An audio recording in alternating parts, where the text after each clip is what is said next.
And now to the latest on that church massacre in Texas where 26 people died. Tonight we hear from the hero who heard those shots, grabbed his gun, and confronted the killer. The shooter had a troubled history with the military and should never have been allowed to purchase guns legally. We have team coverage tonight. Eyewitness News anchor Cheryl Burton has more on the victims, but let's begin with Rob Elgas and the investigation. Rob.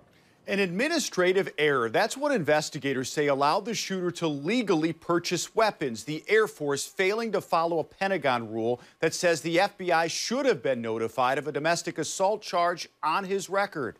Well, we know you know the answer. Prayer in Sutherland Springs tonight as new details emerge. More than 15 magazines, 30-round capacity magazines have been recovered.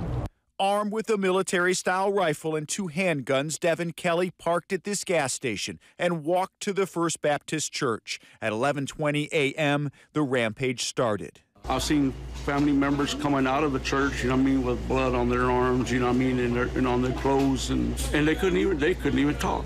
As Kelley left, a local resident fired his rifle. Police confirming tonight Kelley had 3 wounds from gunfire. 2 gunshot wounds were from the armed citizen, and he had a 3rd gunshot wound, which the medical examiner described as being consistent with being self-inflicted. Evidence is mounting Kelley had a violent past. Discharged from the Air Force in 2014, serving a 1-year sentence for assaulting his first wife and infant stepson.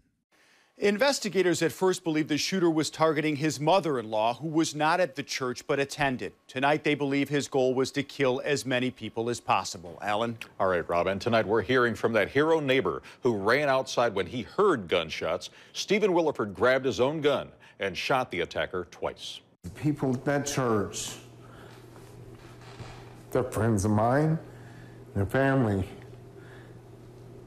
And every time I heard a shot, I knew that that probably represented a life. I was scared to death.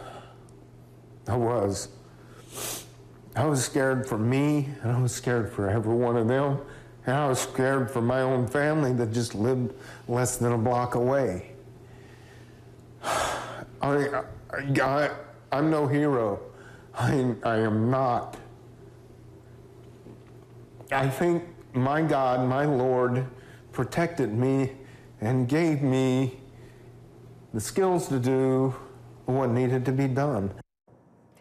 Those bullets that Stephen Williford heard killed members of 3 generations from the same family. Eyewitness News anchor Cheryl Burton joining us tonight with more on those who died. Kathy, the youngest victim was just 18 months old. The oldest, 77. They include longtime church members and at least 1 couple visiting for the first time. Brian Holcomb was an associate pastor at the tiny Texas church. He was the guest speaker on Sunday. He, his wife, Carla, and their son were killed. Their other son, John, survived, but his pregnant wife, Crystal, and her unborn child did not. 3 of their other 5 children were also killed. The church's main pastor, Frank Pomeroy, was out of town with his wife, but their daughter, 14-year-old Annabelle, was in church. She was killed. We've had a long night with our children and grandbabies we have left.